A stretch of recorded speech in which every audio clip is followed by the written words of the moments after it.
1923 is the second Yellowstone origin story after 1883, which showed the first on-screen generation of Duttons making their way to Montana to establish the Yellowstone Dutton Ranch. The patriarch of that family, James, died in 1893 after being shot by a horse thief. This was shown to us in a flashback in the 4th season of Yellowstone. His wife Margaret apparently died a year later, but not before she wrote a letter to James's brother Jacob, asking him to move to Montana to save her family.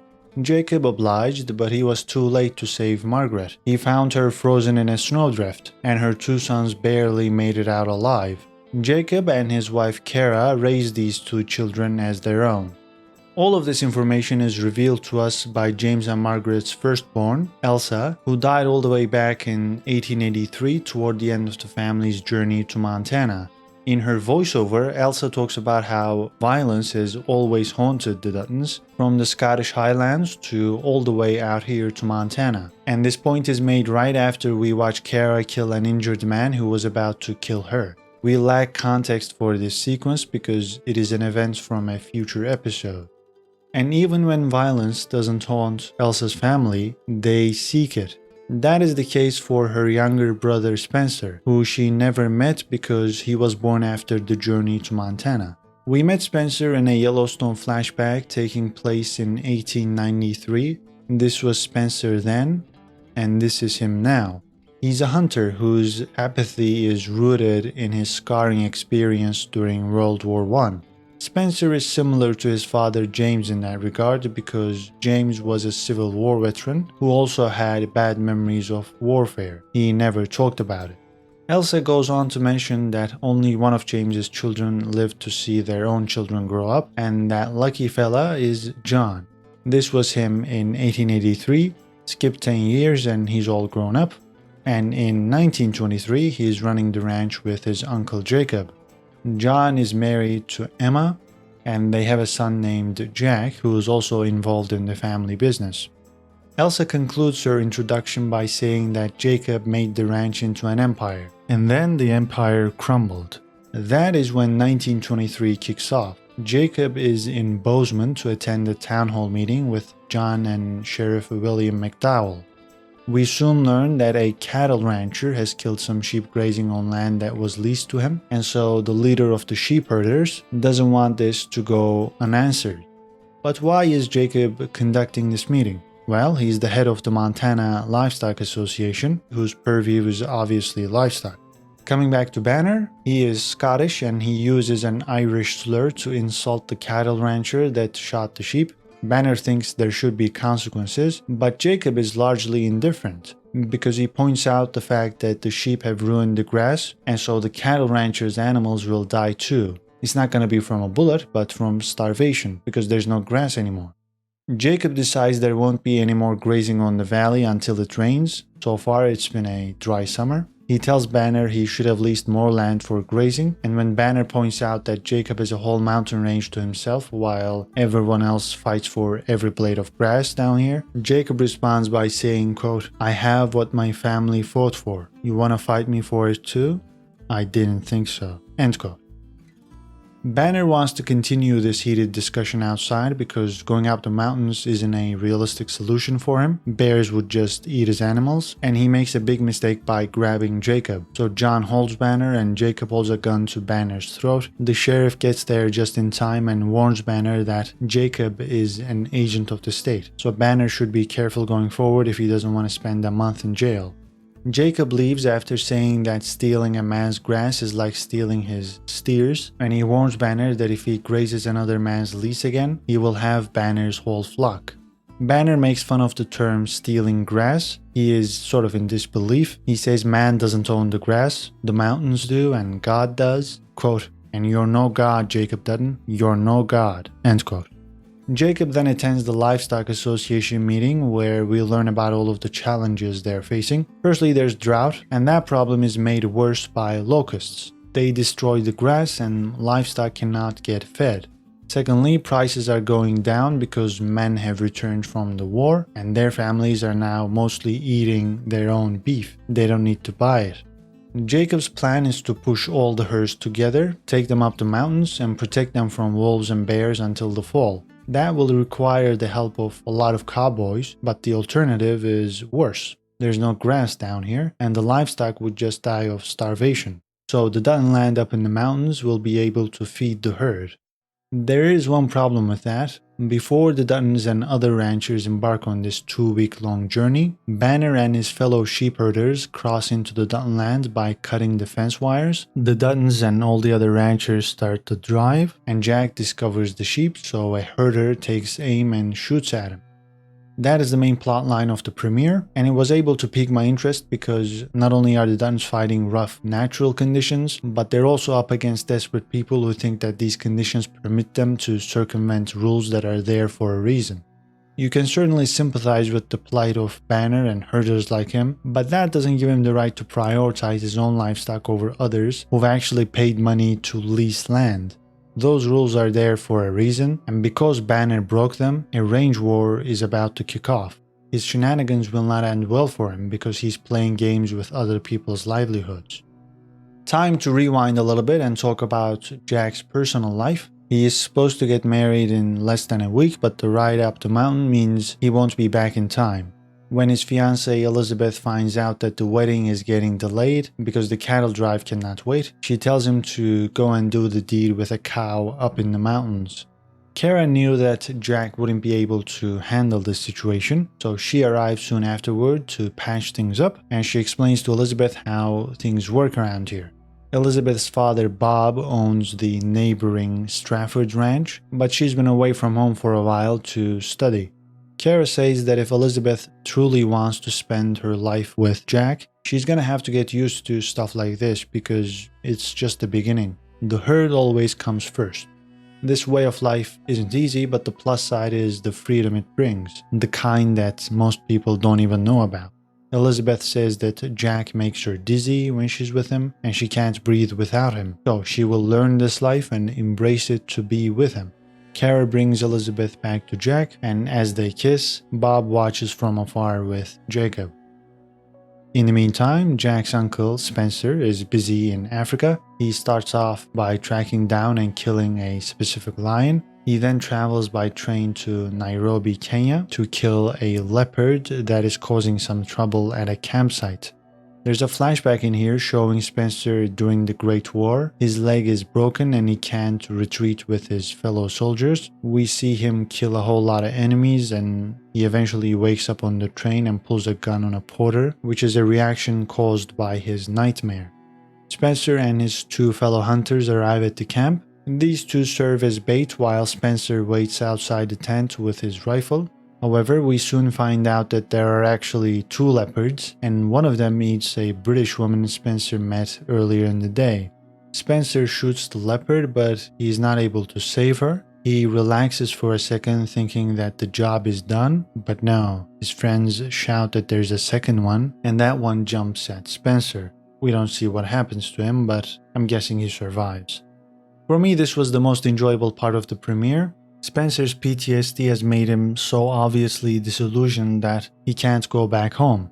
He probably drowns out his war memories by hunting animals in Africa. He constantly puts himself in the middle of wildly dangerous situations, because what else is there to do after tasting the feeling of avoiding death and surviving? And his mind cannot fathom living a normal life back in Montana.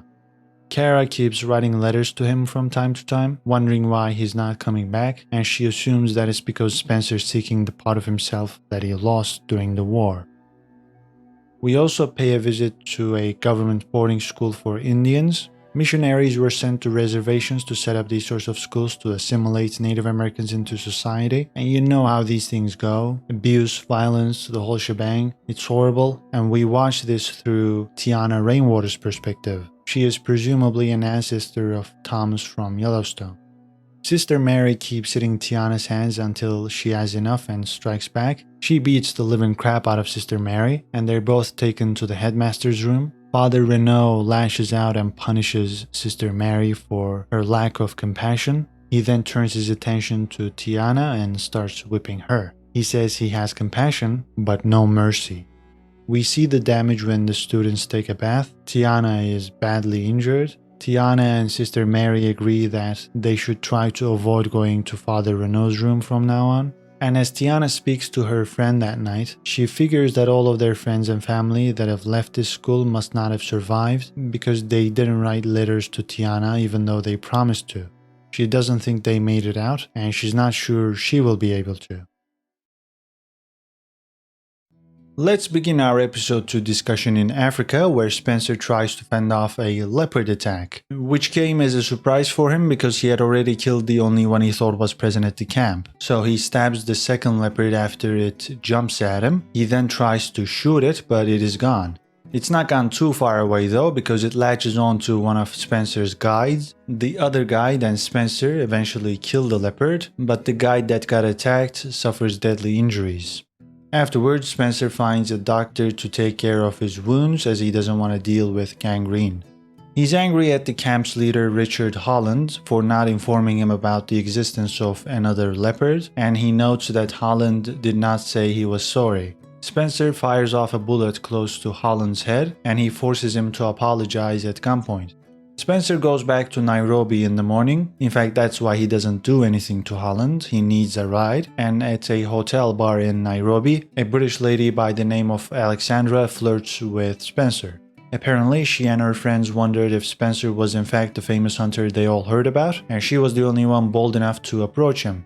She talks about all of Spencer's famous kills, some of which are made up, and she mentions the one he killed with his bare hands. He wants to know if she believes everything she hears, and she says only when she wants it to be true. Spencer is confused as to why she would want that to be true, and she says for the romance of it. When he argues that there is no romance in it, Alexandra wonders why he would do it then, and Spencer goes, quote, "Because dying is the most alive you'll ever feel," end quote. Alexandra asks him if he doesn't see the romance in that, and the voice inside Spencer's head is like, she's got a point. Alexandra's friends take her away because, guess what? She is engaged. This conversation further solidifies a point I made in my episode 1 breakdown about how Spencer constantly puts himself in the middle of wildly dangerous situations because there isn't anything else to do for him after tasting the sweet feeling of avoiding death and surviving during the Great War. He continues to chase that high. We later learn that Spencer works for the Protectorate of Kenya, and his next assignment is to hunt down a spotted hyena in Tanganyika, because that animal is causing trouble for railroad workers. Spencer's gonna head out in the morning, and he mentions this to Alexandra later that night when she takes a breather from her engagement party and comes across Spencer at the bar. She has an adventurous soul, just like Spencer, and she regards her upcoming marriage as nothing more than a real estate arrangement. Their conversation is interrupted by Alex's fiancé. He cannot, however, prevent Alexandra from running away with Spencer the next morning. Spencer tries to warn her that where he is going is dangerous, and she goes, quote, "Let's look death in the eye then, shall we?" end quote. This was an entertaining sequence, and what made it fun was the contrast between Spencer and Alexandra's levels of enthusiasm. Spencer has seen some things, which is why he looks indifferent, cold, stoic, while Alexandra hasn't been able to live the way she wants to, chasing adventures and putting herself in danger. So she comes across as impassioned, the opposite of Spencer.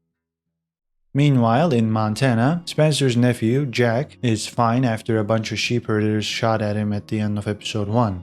Jacob and company come to his rescue, they kill some of the herders, and after the herders yield, Jacob teaches Banner and his fellow herders a lesson by hanging them from a tree on horseback while their hands are tied behind their backs.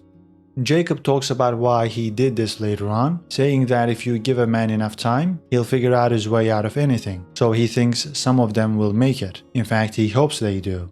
Jack wants to know why, and Jacob explains. This ranch's greatest enemy is not wolves or drought or blizzards or Texas fever, it is other men. Because man will choose to take what you've built rather than try and build it for himself. That's why your enemy's fear of you has to be greater than their greed. Quote, "I gave those men a chance because I wanted them to tell the world what happened when they crossed me." End quote.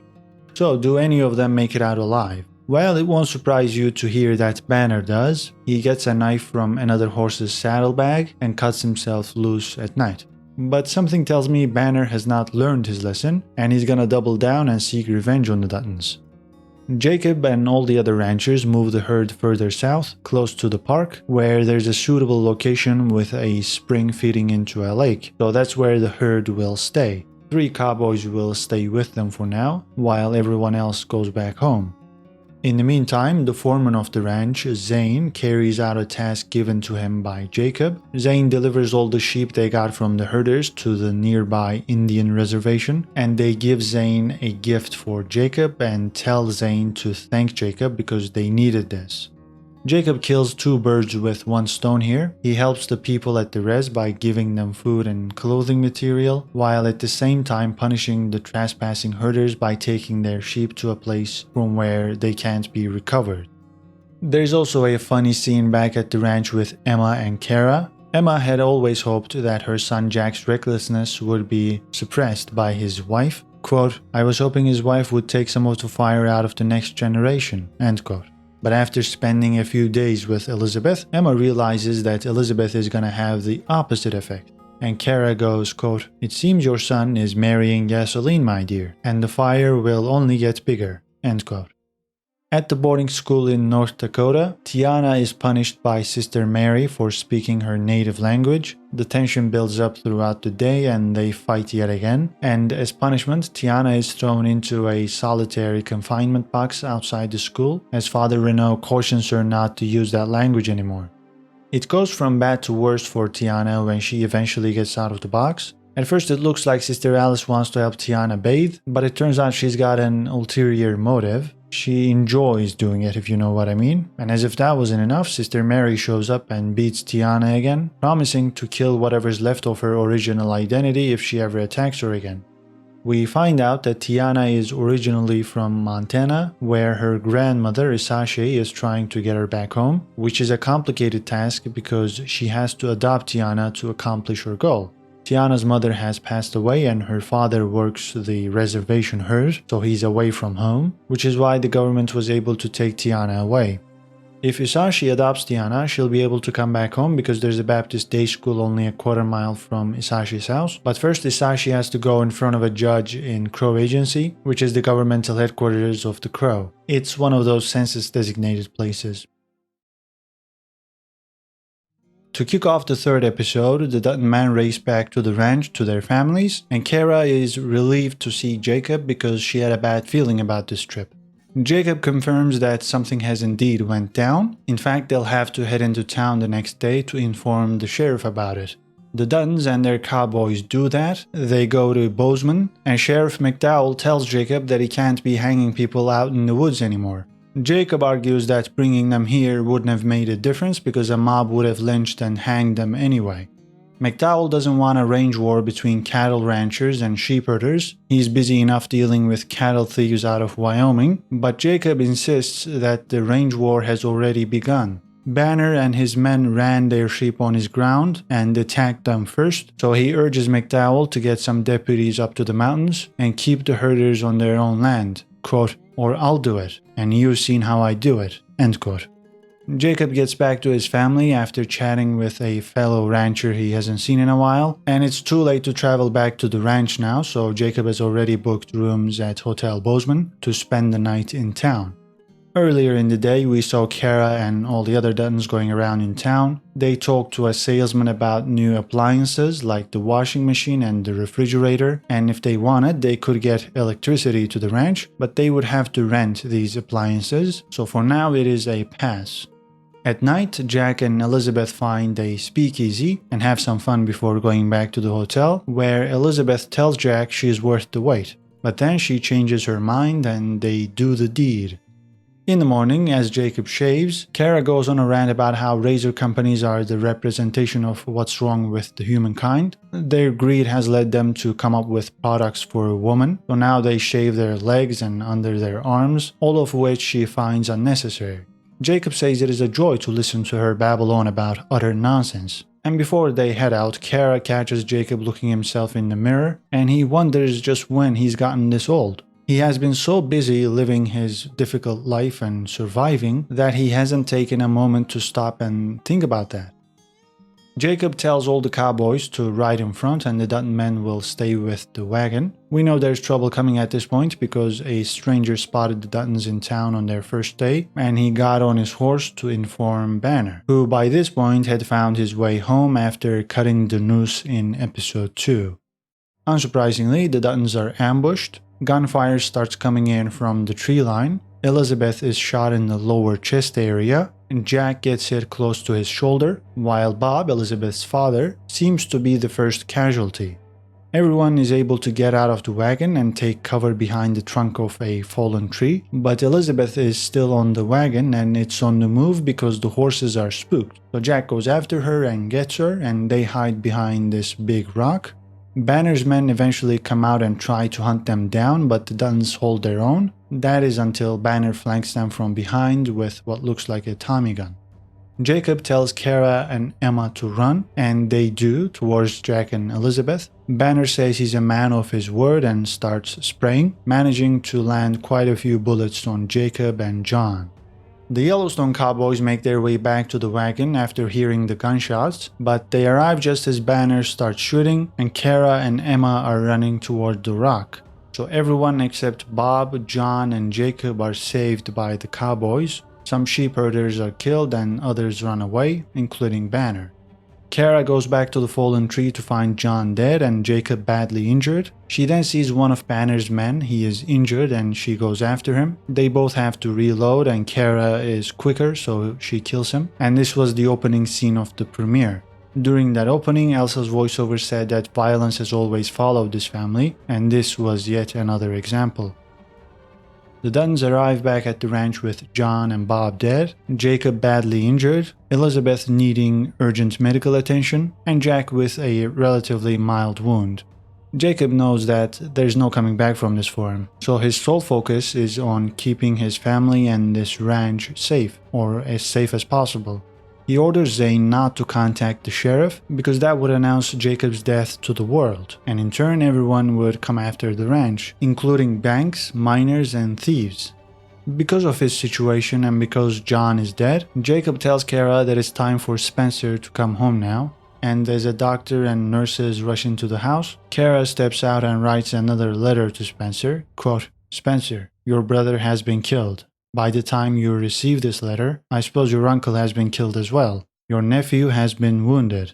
This ranch and your legacy are in peril. War has descended upon this place and your family. Whatever war you fight within yourself must wait. You must come home and fight this one." End quote. Let's turn our attention to Spencer now. He is hunting a spotted hyena in Tanganyika, and he goes on an adventure with Alexandra to show her the footprints of a child baked into a lava rock. He mentions this spot after Alexandra brings up Darwin's theory of evolution, and Spencer doesn't have an opinion on where humans come from, but he knows that they've been around these parts in Africa for a very long time, and because of that, they visit the footprint spot. Spencer hesitantly asks Alexandra if he can call her Alex, and she's fine with that, but she points out how difficult it would be for him to propose to her if it was this hard to ask about a nickname. Spencer's like, let's do it right now, and it takes a while for Alex to realize he is serious. Spencer doesn't get why they need to wait. He promises her that there are things about him that she won't like, so she doesn't need to wait around to realize that, and in the end it's settled. They're getting married. As they make their way back to the camp and have to stop because of elephants, Spencer talks about how they don't look real. And the way he describes them makes Alex realize that he's not just this hardened man, she sees the boy in him now. She sees what their boy would be like in him. And Spencer feels the same way. He sees their child in her.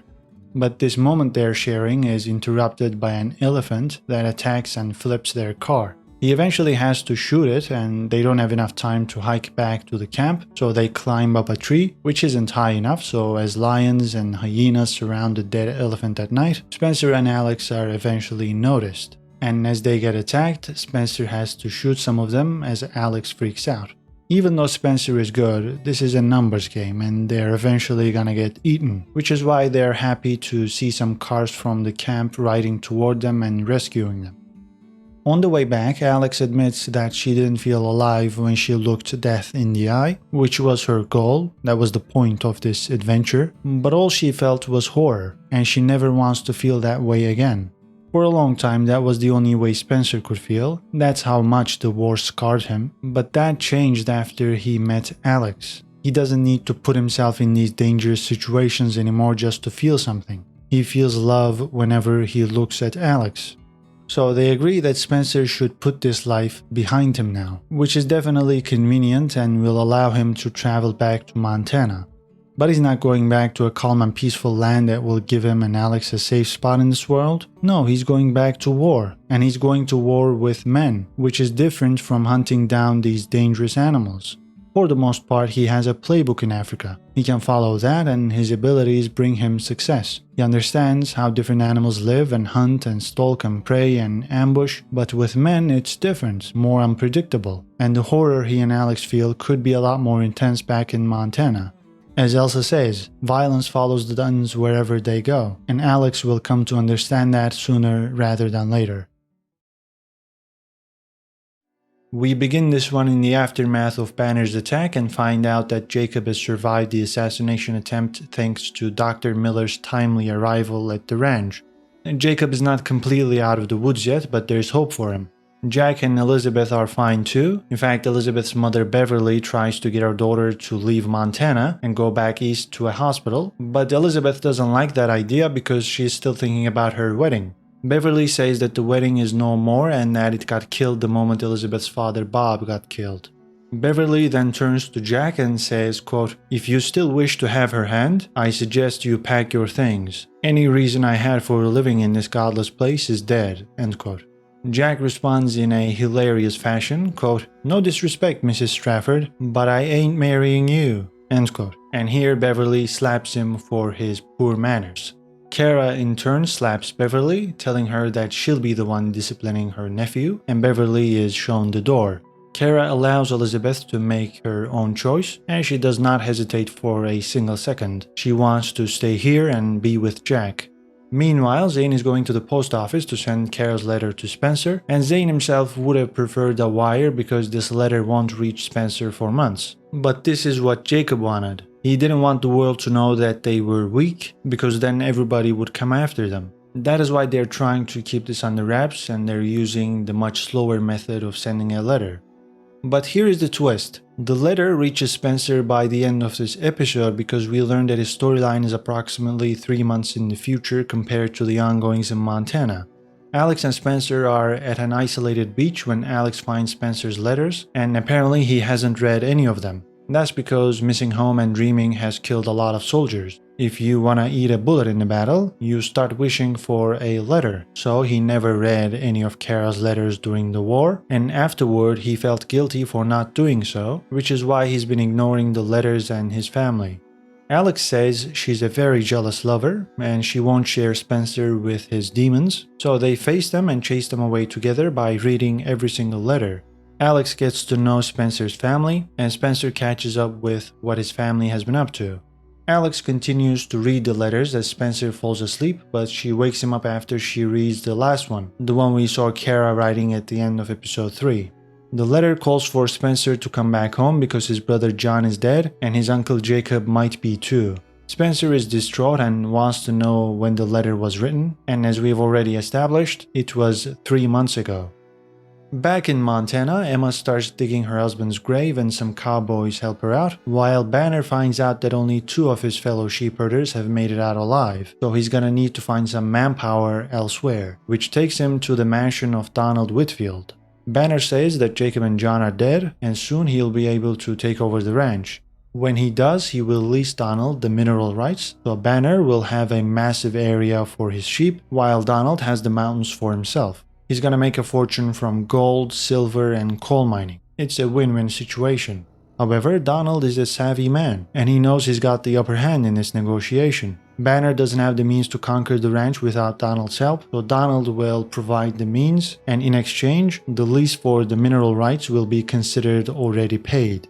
And not only is Donald shrewd, but he's also mightily nasty. He warns Banner not to go back on his word, and if he does, Donald will do unspeakable things to Banner's wife and kids. It's a rather graphic description, which gives you the sense that Donald might have done this before.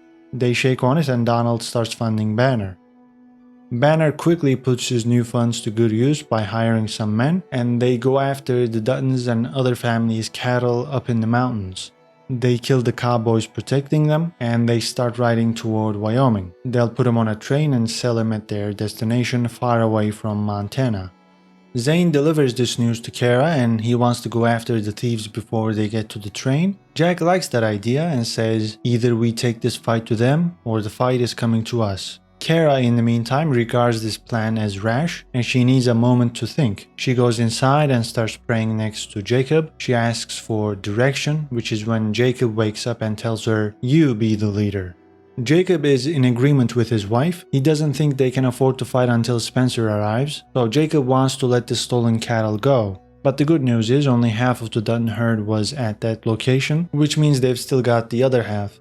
Jacob tells Zane what to do with those. The calves will be weaned from their mamas, so they'll be separated, and the mothers will be sold to raise funds. Also, they'll let bulls breed with the heifers once they weigh 700 pounds, and a heifer is basically a cow that has not born a calf yet or has born only one calf. That is their business plan to keep the banks away, but they also need a PR plan because there's gonna be a livestock association meeting very soon, and people are gonna start getting suspicious when Jacob doesn't show up.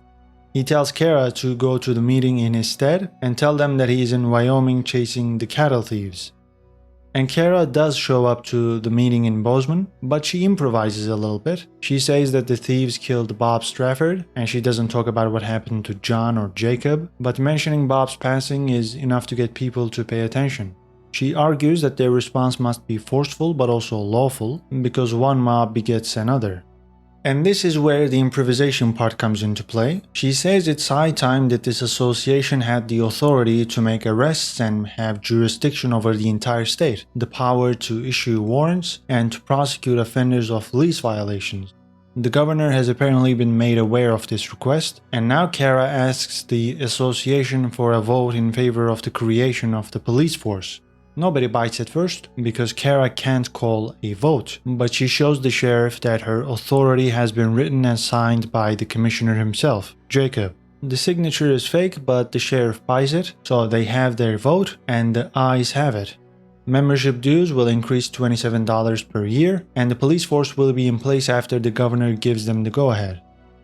Banner waits for Kara outside and calls her a liar because he knows John is dead and he thinks that Jacob is dead. Kara dares him to prove it, but he obviously can't, because he would have to expose his own criminal activities. Banner believes Kara's charade can only last so long, because no bank will let a woman carry a note, and no government will transfer a lease for her. In response to this charade comment, Kara spits in Banner's face and says, quote, "When my charade is over, so are you. Men kill with bullets or a noose," which is to say men kill quick. Your fight is with me now. I kill much slower. End quote. Even though that's a good line, it doesn't really faze Banner because she hasn't got the army or the money to fight this war. However, she's got her nephew. Banner thinks she's referring to Jack and he's not that impressed, to which Kara says, "Not that one," because she's referring to Spencer here, and you can see that Banner gets a little bit worried because I don't think he knew about Spencer. Last but not least, Tiana is put through yet another hellish experience by Sister Mary, but Tiana hatches a plan to take Sister Mary out and escape. She puts a bunch of Bibles into a sack, sneaks into Sister Mary's room, and beats her with the sack. As Tiana kills Sister Mary, she speaks in her own language and says that these are the words of this land, and that she is the land and that the land is killing her. Let's start our episode 5 discussion in Montana, where death and tragedy continue to haunt the Duttons as John's wife Emma offs herself, leaving their son Jack to fend for himself.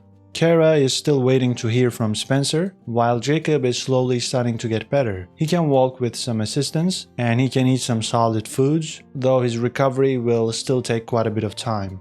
He doubts that his right arm will ever be fully functional again, so he's gonna have to learn how to shoot left-handed. Zane and Jack have to sell some of their cattle to survive the winter, and Jack has understandably grown bitter at this point. He has lost both of his parents. He craves revenge, but Jacob tells him he is too young and inexperienced to lead at this point. His heart is filled with hate, which means that love has no place in it, and his fiancée Elizabeth gives him an ultimatum because of this, saying that this is not what she signed up for. She has lost both her parents too. Her father got killed and her mother went back east. So she asks Jack to pay attention to her and open up some room in his heart for love, because all they've got now is each other. Jack wants to get married right there and then. They don't need a wedding or a church, he says. They are standing in front of God right now. So they say their vows and that's that. Kara watches them from afar, and later on in the episode, Elizabeth reveals to Kara that they're gonna need an official wedding soon because she is pregnant, which was foreshadowed in earlier episodes. Elsewhere, Jacob asks Kara about the new livestock agents, and she says that the sheriff is taking care of the interviews, but Jacob wants Kara to be there to look them in the eye and eliminate the charming ones because they're trouble. Jacob also suspects that Banner is gonna go looking for someone with a lot of money for assistance, and we already know that he is in cahoots with Donald Whitfield. In fact, there's a great scene in this episode showing a meeting between Donald and Banner in a beautiful house in the city. This house has electricity and gas, and all of this impresses Banner quite a bit, and Donald knows how to keep his allies happy and in check, so he gives the keys to the house to Banner and he and his family will live there. Donald isn't doing this for nothing, of course. Banner has come to him with the news about the now vacant Stratford Ranch, which is to the north of the Yellowstone. He says Donald can swoop in and buy the land from the bank. A big portion of the Stratford Ranch is on mountainous terrain, so mining operations there will be very profitable for Donald. And Donald's plan is to keep buying all the other ranches in the valley, including eventually the Yellowstone. Later on, these two run into Kara on her way to the post office, and Donald introduces himself. He's smug and acts as though he thinks Jacob is alive, but in reality, Banner has made him think that Jacob is dead. That's why Donald thinks Kara is probably gonna beg him to buy the ranch following a rough winter without Jacob. Good news awaits Kara at the post office because Spencer has finally sent a cable saying that he is coming home. So for once, the episode ends on a hopeful note. Or does it? We gotta go to Africa to answer that question. Spencer and Alex are making their way to Mombasa in Kenya. Mombasa is a coastal city along the Indian Ocean. However, there aren't any ships going to the US. He can go to London first and go to the US next, but the closest voyage is 3 weeks away, so Spencer is gonna have to find another way. Oh, and all of this happens after an ominous voiceover monologue by Spencer's late sister Elsa, who says that this journey to the US will be Spencer's last. We'll get back to this in a little bit. As Spencer looks for a ship, a man points him to Luca, who is taking a tugboat to the Suez Canal, where Spencer can book a ship to anywhere. It's a massive hub. He's not able to go on a bigger ship, a trawler for example, because that would be too dangerous for Alex. She would be the only woman on board, and the deckhands would have their way with her. Even though Spencer agrees to go with Luca on the tugboat, he still tries to leave Alex behind for now and send for her later, because he's worried that this voyage is too dangerous for her. Alex in turn gives him an ultimatum, similar to what happens between Elizabeth and Jack, saying, quote, "We have a life together or we live our lives apart. You only get to choose me once," end quote. And Spencer tells her to get her things. That is a good decision because Alex knows how Spencer can send his wire to Montana. He can't do it directly, but the message can be transferred from ship to ship until it gets to London, and there they can wire anywhere in the States. That is how his message reaches Kara. All is looking good and they board the tugboat, but something smells fishy. And I'm not talking about the literal fish. No, Luca keeps spitting blood, and we learn that his ocean liner, his big passenger ship, was made into a hospital during the war, and some of the patients there were affected by mustard gas and who knows what else. That is probably why his body is giving up on him. Luca teaches them the basics before going to sleep, and he takes over after 6 hours, so Spencer and Alex get to sleep for a little bit, and Spencer wakes up and realizes that the engines aren't running, so he checks up on Luca and realizes that he's dead. And that's not all. The ghost ship they had an encounter with earlier is back. Spencer tries to call for some help, but he's gotta do something about the ghost ship. The tugboat doesn't get out of the way in time, so there's a collision, and Spencer and Alex go flying and we don't see what happens to them. All we get is this image. Their tugboat capsized and they are nowhere to be seen. Now, did Elsa say that this would be Spencer's last journey because he would die during it? Or did she say it because he wouldn't embark on another journey after arriving in Montana? I'm thinking it's the latter, so I believe that Spencer and Alex are alive, maybe rescued, and this image clearly doesn't tell the whole story. In the meantime, things get ugly in the res school after they realize that Tiana killed not only Sister Mary, but another sister that sexually assaulted Tiana. Father Renaud goes ballistic on Tiana's cousin and close friend. She insists that she doesn't know where Tiana is headed, and Renaud doesn't believe her. He beats her and eventually kills her. They find Tiana's footprints and go after her, but before they can get to her, she runs into a sheep herder by the name of Hank. He knows Tiana's father, whose name is Runs His Horse, and I think we met him when Jacob gifted Banner's sheep to the res, because Runs His Horse is responsible for the res herd. I'm not sure if Hank is from the same tribe or if these sheep are the sheep from Jacob, but that's beside the point, because Hank agrees to help Tiana. He doesn't think it would be a good idea to go to the res though, because they will look for her there, so this is not going to be a straightforward journey for her. We'll begin our episode 6 discussion on the Indian Ocean, where Spencer and Alex's tugboat capsize on the way to the Suez Canal. Spencer is able to swim up to the overturned hull and call out Alex's name. She hears it and starts banging the floor, or the ceiling in this case, because, the boat is upside down, and she's alive because she's in an air pocket. Spencer swims down to retrieve the love of his life, and he is successful. He dives back in to recover some items they might need, and while he's down there, Alex can't spot the fine line between boldness and stupidity, so she goes after a life buoy and starts drifting away from the boat. Luckily, Spencer comes to her rescue once again, and he reassures her that this won't be the end of their journey because he made contact with another ship before they went down. That ship doesn't show up in the area until it's nighttime, and Spencer has to fire a few rounds from the rifle he recovered to make sure they are spotted. A couple of sailors fetch our protagonists and bring them to their ship, which is headed to Marseille, France. Captain Shipley says they can book passage to the US once they are in Marseille, but he points out how slow the immigration process is nowadays, and so Alex might slow things down. Spencer is quick on his feet. He says that Captain Shipley can officiate their wedding there and then, because they're in international waters and captains have that authority. This way, Alex wouldn't have any trouble getting into the US as she would be Spencer's wife. The captain is a bit hesitant at first because a sham marriage would be illegal, but he quickly realizes that these two are madly in love and they were gonna get married sooner or later. He gives them a box of rings to choose from. These belong to dead sailors whose addresses weren't known, and Spencer goes, quote, "The ocean almost took us, and now it gives us rings. I think I'll keep mine," end quote. Spencer picks one, but they're too big for Alex's fingers, so Shipley helps her out. He gives her his wife's ring, saying that she would approve. Our lovely couple gets married and they immediately get down to business in their tomato-like state after spending a whole day under the sun. Their last scene from this episode is on the bow of the ship, where Spencer admits that he shouldn't have taken Alex with him because the universe kept warning him. At first there were the elephants, then the lions, and finally the shipwreck. It's almost like he was being told to put Alex back where she belonged. Quote, "I'm just too friggin' selfish to do it. My dream is that the universe is wrong and you're mine to keep." End quote. Alex argues that the dream has already come true and there's no putting her back now. She insists she'll go wherever he goes, even if it's the death of her.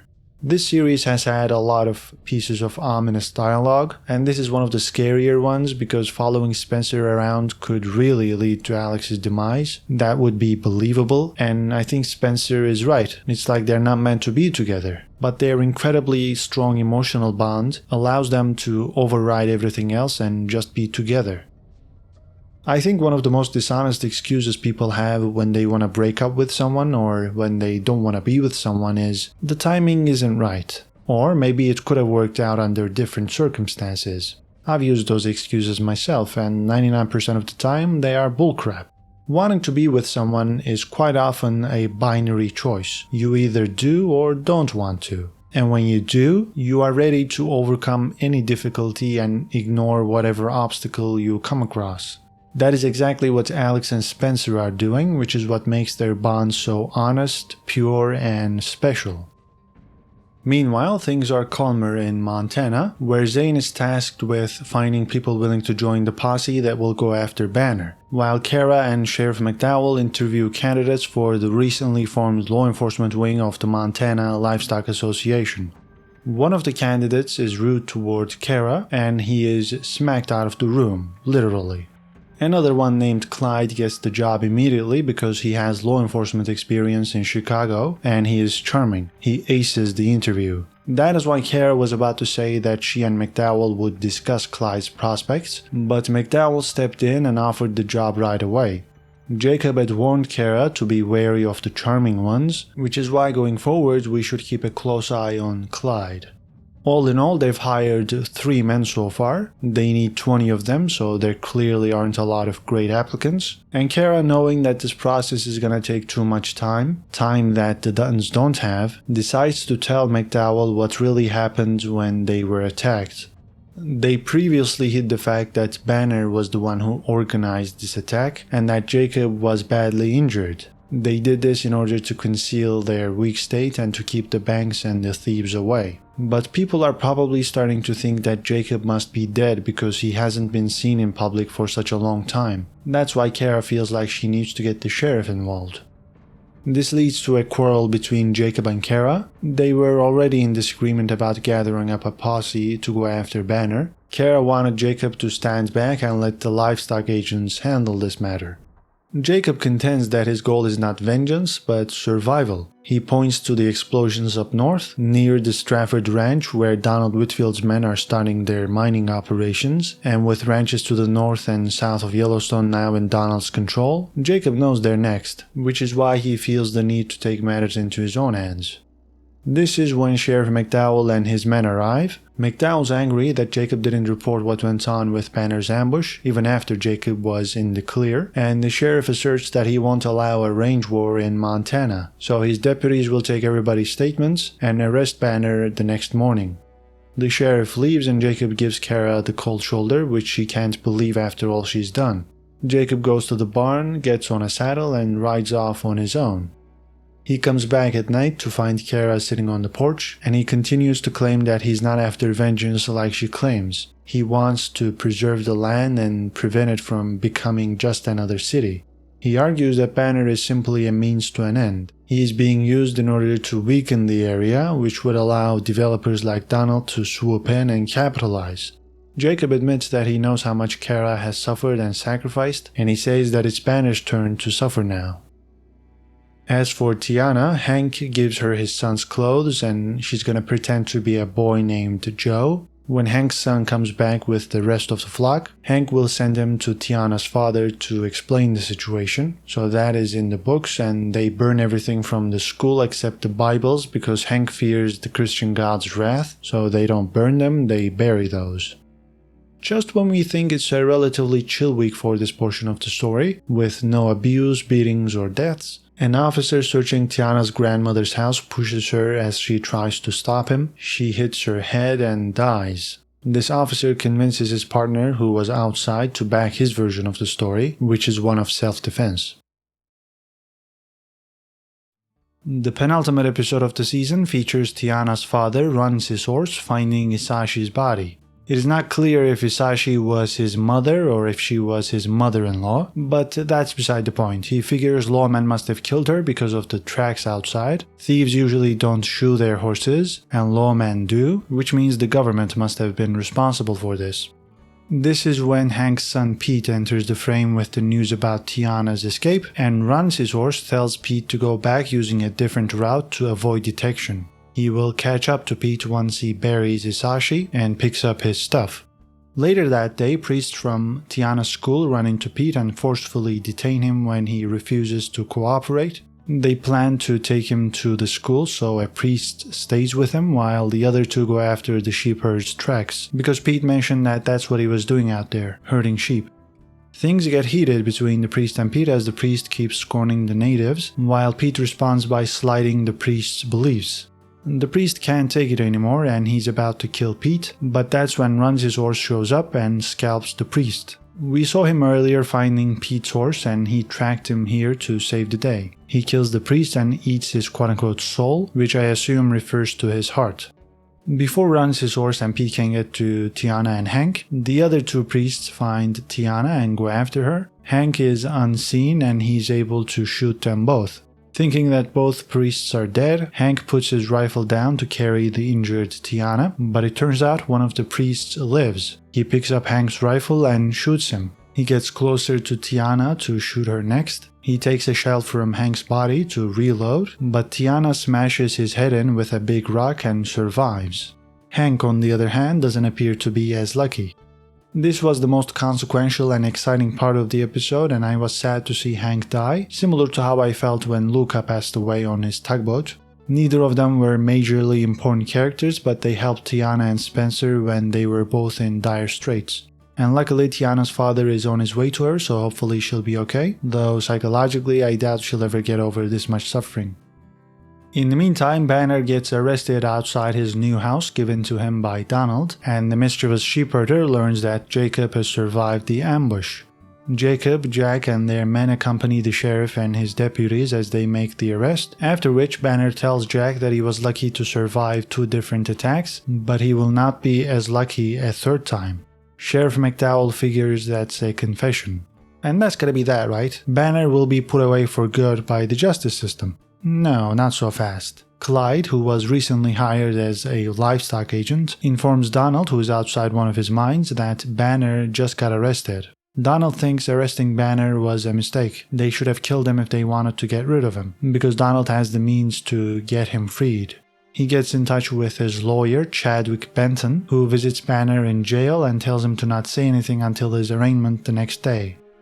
Donald is happy to learn that Judge Rollins will preside over the case, and Chadwick will meet Rollins outside his chambers and make sure that the judge understands how crucial Banner is to Donald's operations.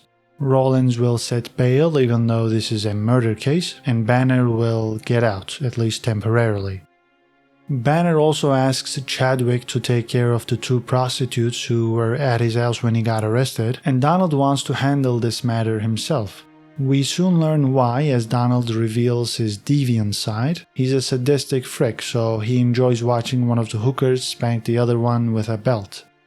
Meanwhile, back at the Yellowstone, Kara and Elizabeth anxiously await Jack and Jacob's return. Kara keeps writing letters to Spencer as an alternative to writing a journal, and she urges Elizabeth to try writing too, but that's not her style. She'd rather do something like baking a cake to take her mind off of things. So Kara teaches her how to bake a cake, and the men arrive when the ladies are in the middle of their baking session.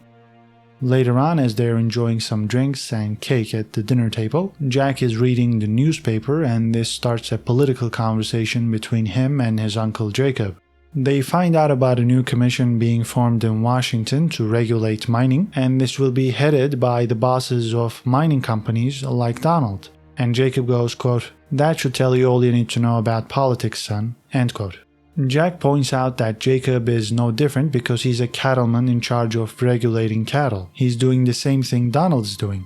This prompts a long monologue by Jacob about a scientific study showing how problems start to arise whenever the population of a tribe exceeds 500 people, and the strongest people take advantage of the weakest if there isn't a government. Quote, "Government is man's way of trying to control our behavior, but it can't be controlled. It is what we are. Sooner or later, the kind of people who would enrich themselves at your expense will use the government to do it." End quote.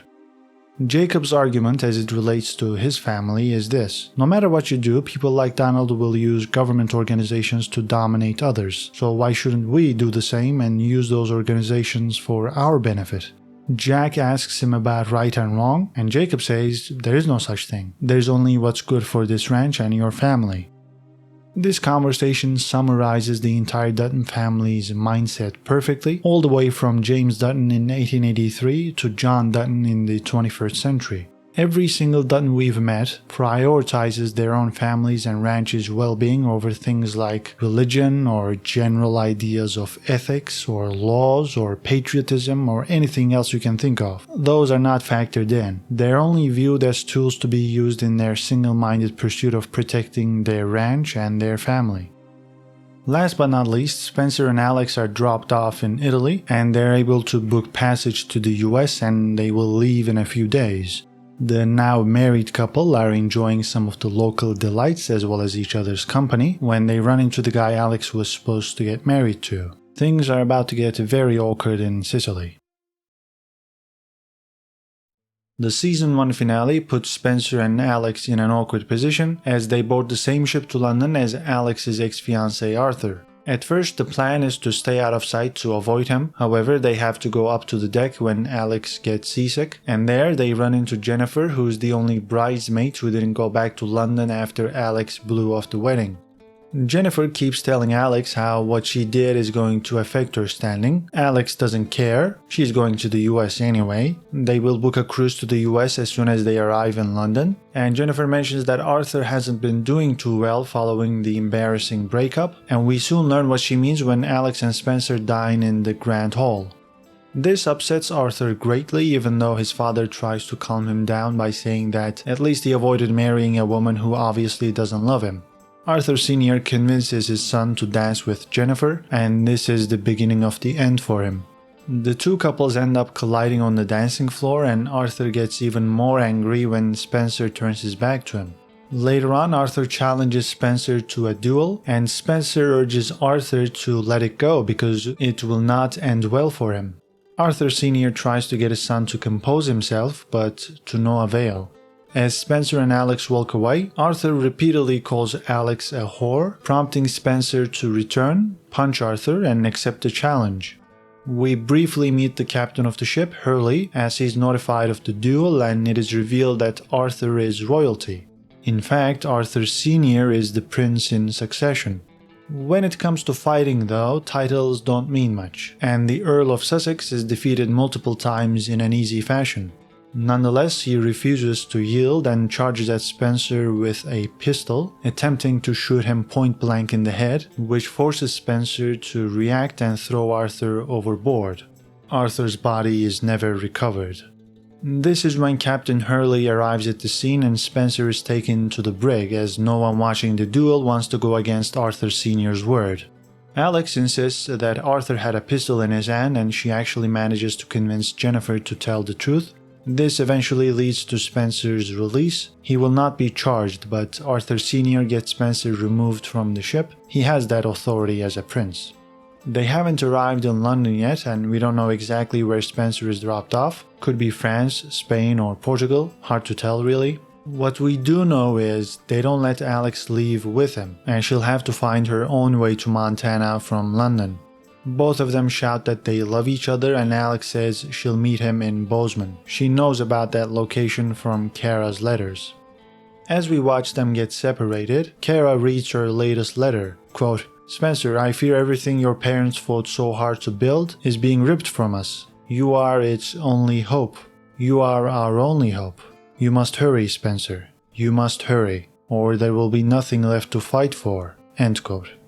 This letter won't reach Spencer because Kara tosses it away, suggesting that she is giving up hope of seeing Spencer again. Maybe she realizes they're gonna have to fend off for themselves because Spencer either won't arrive in time to save them or he won't arrive at all. So what is going on in Montana that would get Kara all worked up? Well, firstly, Banner is released without bail until trial thanks to his lawyer Chadwick, who apparently also represents the governor, which shows just how well connected Donald is. Chadwick argues that there is no physical evidence in this case and the judge buys it. We heard Donald tell Chadwick to meet the judge outside his chambers, so this is not surprising to us, but it certainly is to the Duttons. Things get heated before Banner leaves. He calls Jacob a coward for trying to end this fight in a courtroom. Jack steps up and some men hold him back. Banner goes, quote, "I'm guessing the blonde didn't make it," end quote, referring to Elizabeth. Jack tries to take a swing after that remark, but Banner dodges and hits back.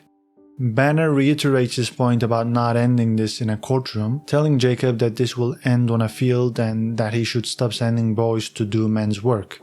Jacob responds, saying that if a field is where he wants to die, he's more than happy to help him out. At Donald's mansion, he and Banner discuss their next steps, and Donald urges the sheepherder not to make any ill-advised moves. He says they can beat Jacob with a pen instead of a sword, and Banner might think he is rich now, but all he has is some money. He doesn't have generational wealth. For that, he needs to acquire the Yellowstone.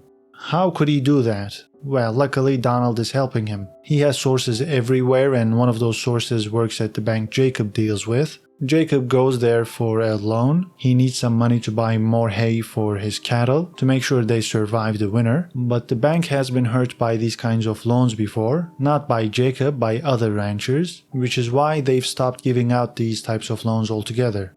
And to compound the issue, Donald's source informs him that Jacob is having money troubles. That is when Donald takes a look at the state of Jacob's land, what the official documents say, and he finds out that the Yellowstone is owned by the Duttons without any loans, so he can't use that as an attack vector. However, they're behind on their property taxes, and Donald takes the liberty to make the first biannual payment. He reveals this to the Duttons in front of their house, and this is devastating because if an individual pays someone else's late property taxes, and if that individual is not paid back by the owner before the end of the year, the property deed reverts back to the individual who paid the taxes. This is a very shrewd move, and Jacob knows it. He is cornered because the ranch doesn't make enough money to pay Donald back. Some of the cattle was stolen earlier in the season. A part of what remained was sold to raise funds, and his current herd won't survive the winter without more hay. That is why Kara appears so hopeless at the end of the season. She doesn't even bother sending the letter to Spencer, wondering if it's even possible to get out of this predicament. During the aforementioned confrontation, Donald tells Kara that decency doesn't apply to him because he's a businessman, and that's why he's doing this. He's expanding his business empire before Montana turns into a state relying on tourism. Talking of decency, Donald continues to fool around with the two prostitutes he hired. He reveals that he doesn't enjoy watching people suffer, and instead he likes watching people enjoy the power they hold over someone else. So he keeps playing these twisted games and slowly makes the two women hitting each other enjoy it. Meanwhile, Elizabeth has a miscarriage which makes her feel like a failure, worthless and without purpose. Jack consoles and comforts her brilliantly, using his Aunt Kara as an example to say that not being able to have children isn't the end of the world. Kara doesn't have children, and she certainly isn't without purpose. This storyline could turn out to be quite important for the Dutton legacy. Previously, the most likely scenario was that Jack was the ancestor of the modern Yellowstone family, but this miscarriage might mean that he and Elizabeth won't have any children, so Spencer and Alex could be the ones extending the Dutton lineage. Elsewhere, Clyde continues to wreak havoc as he discovers that the foreman of the Yellowstone, Zane, is married to an Asian woman named Alice. The anti-miscegenation law in Montana was in place until the 1950s. It was illegal for whites to marry blacks or Asians, and Clyde snitches on this couple because he secretly works for Donald. Alice is taken away by the authorities while Zane is beaten as he tries to stop them. Lastly, Marshall Kent, the officer who killed Isashi, makes his way to the residential school to track Tiana. The three priests who went after her haven't returned, and Kent figures they must be dead. He insists that Father Renault comes with them because he knows what Tiana looks like, and they get on their way. First they find the priest killed by Rancishorse, and then they find the other two. By this point, Rancishorse and Pete got to this campsite and rescued Tiana. Kent correctly assumes that they'll be heading down south to Comanche land because it's chaotic down there, so they will take the train to get there before Tiana. We should also mention that Pete and Tiana bond during their journey, despite Rancishorse's warnings. Thank you for watching my 1923 Season 1 recap. In the description box you can find the links to my individual episode breakdowns with more of my thoughts. There are also links to every single Yellowstone season recap down there, as well as an 1883 breakdown video. For now, tell me your thoughts on the first season of 1923, leave your comments down below, like this video if you've enjoyed it, and subscribe for more movie reviews and TV show breakdowns. Take care and see you in the next video.